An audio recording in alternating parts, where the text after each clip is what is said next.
song, ringing like a fire alarm. Welcome back to Reality Asserts Itself on the Real News Network, and we're continuing our discussion with singer-songwriter, virtuoso guitarist Bruce Cockburn. Thanks for joining us again. Thank you. And you really are a virtuoso guitarist.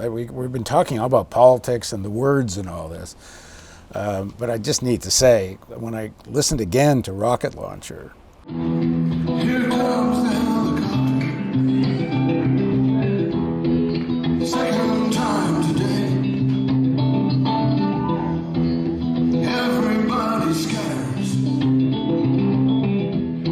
and hopes it goes away. How many kids they murdered, only God can say. If I had a rocket launcher, if I had a rocket launcher, if I had a rocket launcher, I'd make somebody pay. I was really kind of blown away with just how beautiful the music is, never mind all the politics of the words. You know, that's the whole point. So you're going to make the music Well, it's interesting. the art that makes the words work. You don't. It doesn't always have to be beautiful, but it always has to have its own weight. Yeah. You know, and to offer something. Otherwise, you might as well just put out a page with words on it. Talk about Planet of the Clowns, 1981. Stare into the moonlight. Silver fingers press my eyes, probing in my heart with longing.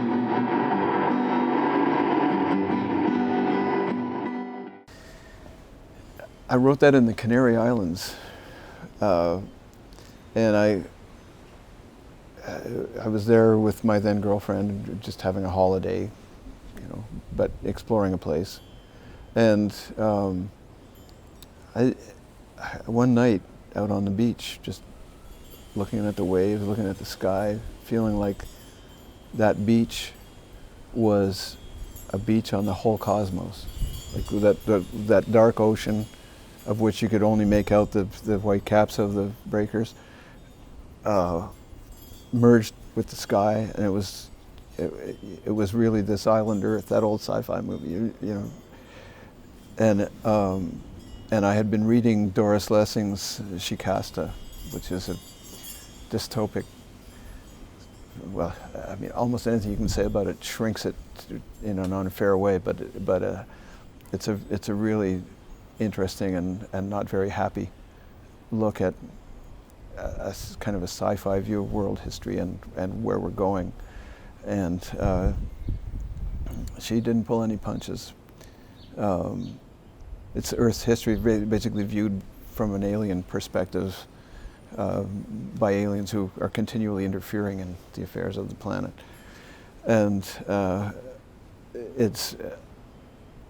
anyway, I'd been reading this, and there I was standing there in this kind of confronted by the cosmos, and out of it came this song about standing on the beach, being confronted by the cosmos, basically. Green ball in black space, filled with beauty even now. And Planet of the Clowns, it's like the evil that we do is, I mean, some of it is overtly and intentionally evil, but mostly it isn't. Mostly it's just a bunch of people bumbling. It's people doing stupid things rather than evil things, and the stupid things have disastrous effects on others, and sometimes on the perpetrators themselves. But this was a kind of the aspect of humanity that struck me at that time. So it's, you know, there we are, all are these unintentional clowns with our shoes wet from the cosmic sea. In 85, you write, "People see through you." You got a covert action, prejudice too extreme.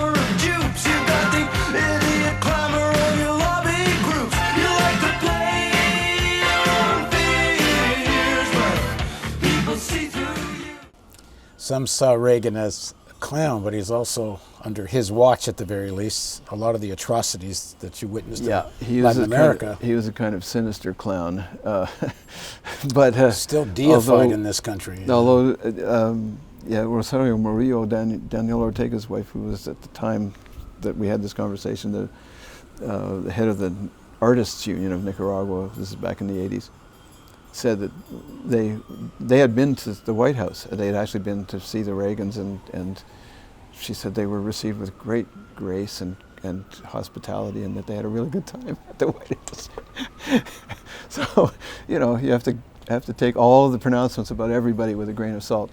But Reagan, it was he was called a great communicator. What he was a great deliverer of scripts, and he was good at that. Can't take that away from him. He had a style that I kind of wish we had now, because at least was gracious, and no matter what drivel he was speaking. But in that era, Canada's refugee laws changed as a result of this same thing, that there were many people coming.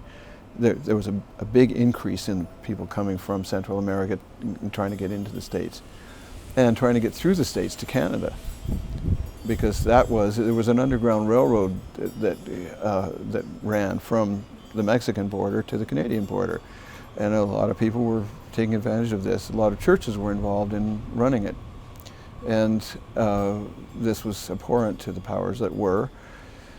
So there were break-ins of churches. There were there was a kind of subtle terrorism, and it wasn't blowing people up or assassinating anyone, but it was a break-in where things were totally trashed, but nothing was taken of the churches that were involved in the sanctuary movement, and the intimidation of people, of individuals, of having them interviewed by the FBI or whoever.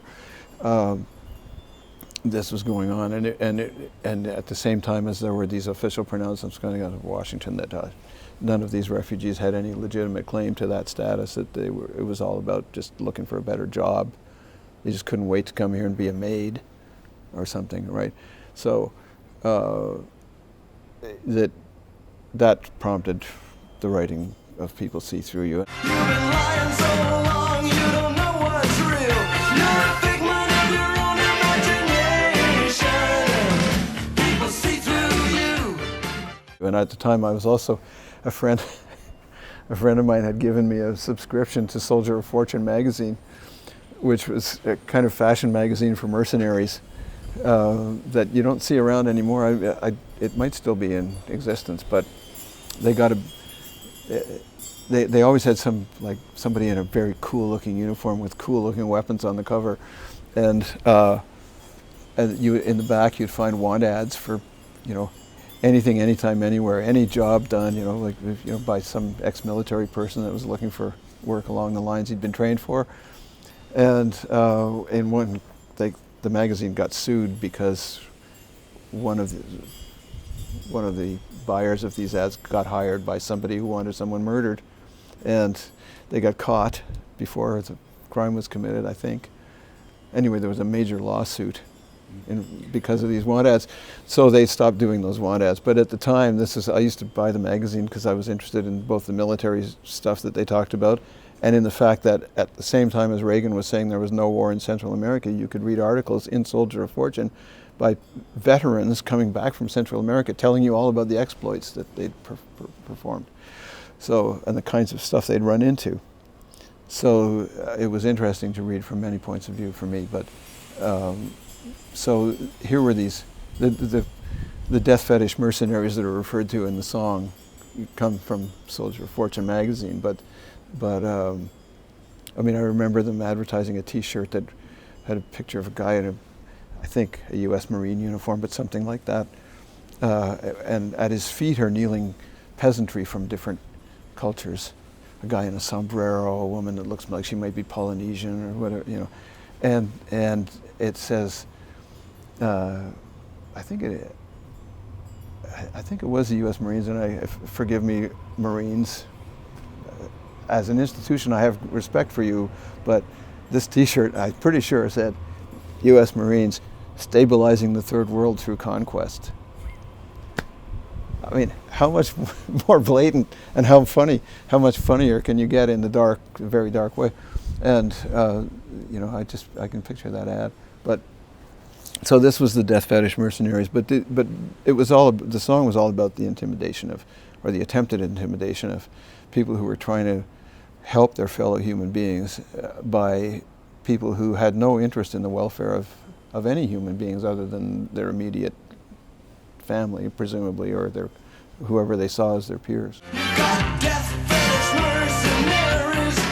You want the tickets to the cemeteries. The song Where the Death Squad Lives is part of this? Yeah, it's from the same time period. And in that case, I had been down. I have friends who were both Presbyterian ministers, a couple, and they had been living in Honduras for an extended period, doing agricultural work mainly with people in the back country who were traditionally because they were forced to live on land that couldn't produce enough food for them to feed themselves. They were a source of cheap labor for plantations at harvest time, and that relationship was the product of a system which was being maintained by force. Working the land in an age of terror. You come to see the moon as the bad news bearer down where the death squad lives. So if any time those people tried to live on better land, they were forced off. In some cases, they were murdered. In other cases, they were just scared off. And the land, all the good land was owned by either plantations or by big cattle ranchers or whatever who didn't even live on the land. But You write stolen land around this time? no, that came later. That was in response to something to Haida Gwaii, what was happening on the northwest coast of British Columbia. From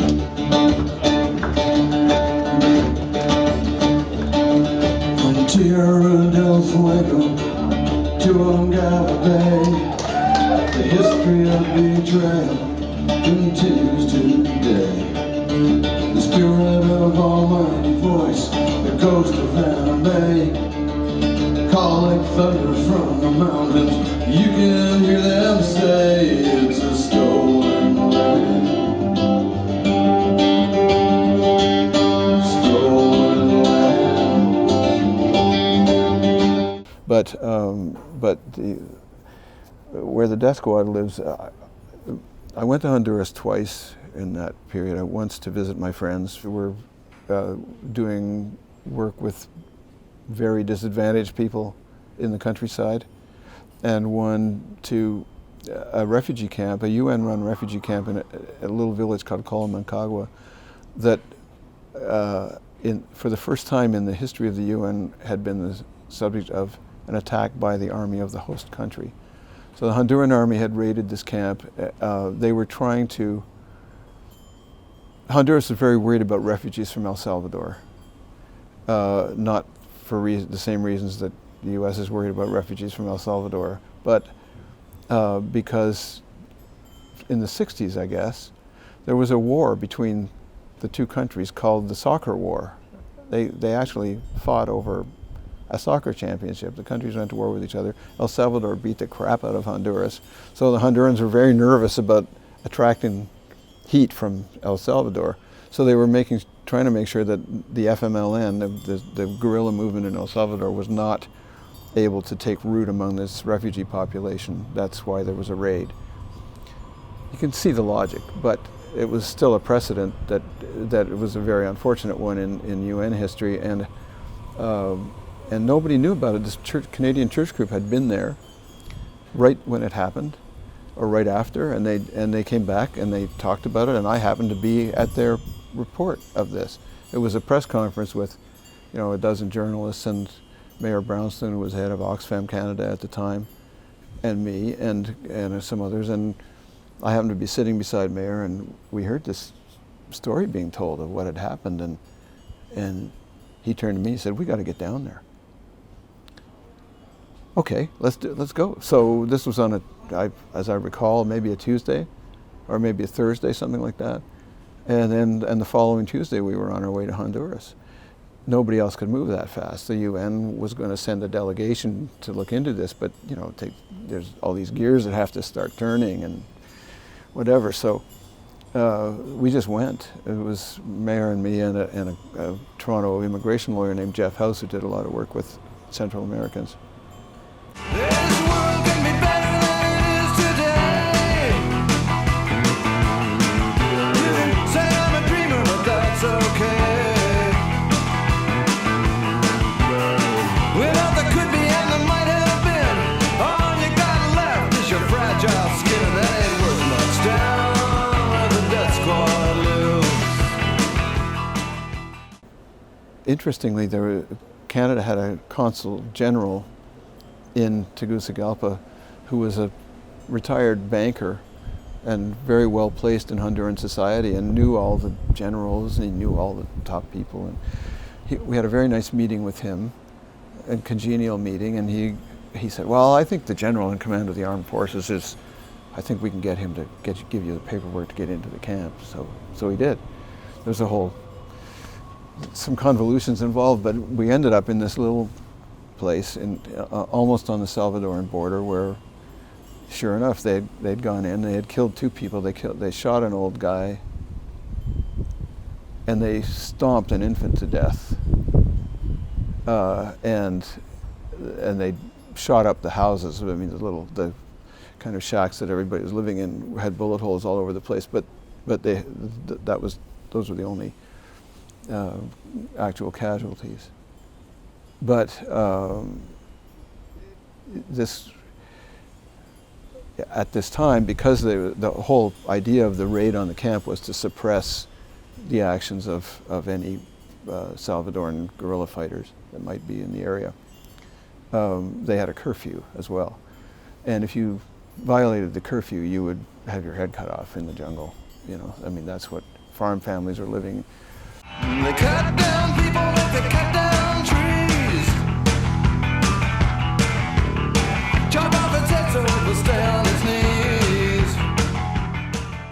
knees. The song talks about this. Farm families were literally living in fear after 5 o'clock at night. I mean, you dare not go out of your house for any reason whatever. And even if you stayed in your house, if they thought there was the wrong people in there with you, you were subject to attack. So, and my friends were living not in this immediate area, but in similar, surrounded by a similar vibe in the backcountry in Honduras, where they were regarded as subversives because they were teaching people to feed themselves. Or I should better say, helping people discover how to feed themselves.